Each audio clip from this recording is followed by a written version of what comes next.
Gusto mong malaman kung kailan dapat mag-buy or mag-sell? Ang sagot dyan, analysis. Pero teka, anong klaseng analysis ang dapat mong gamitin?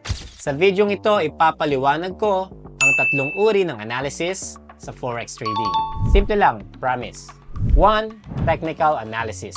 Technical analysis, ito yung gamit natin kapag tumitingin tayo ng charts, candlesticks, at indicators. Ginagamit para makita ang trend.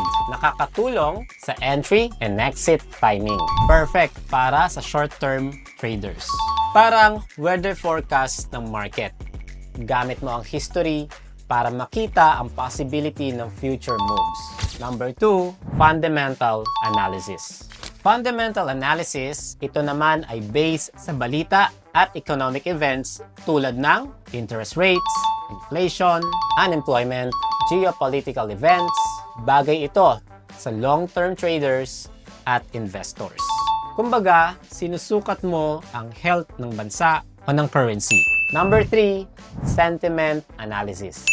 Sentiment analysis, dito tinitignan mo kung ano ang nararamdaman ng karamihan sa market. Bullish ba ang karamihan? Bearish ba ang crowd? Kapag alam mo ang crowd mood, may idea ka kung may susunod na breakout o reversal.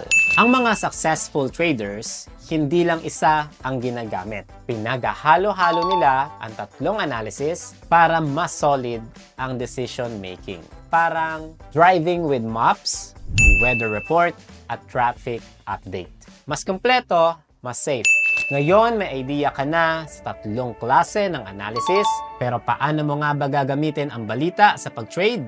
Sa susunod nating episode, pag-uusapan natin ang fundamental analysis at paano ito makakatulong sa iyo bilang Forex trader. Click the link in the description para mapanood ang next episode.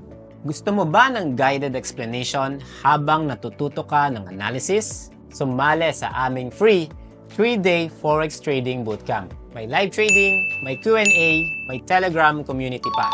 Register now, link in description or comment section.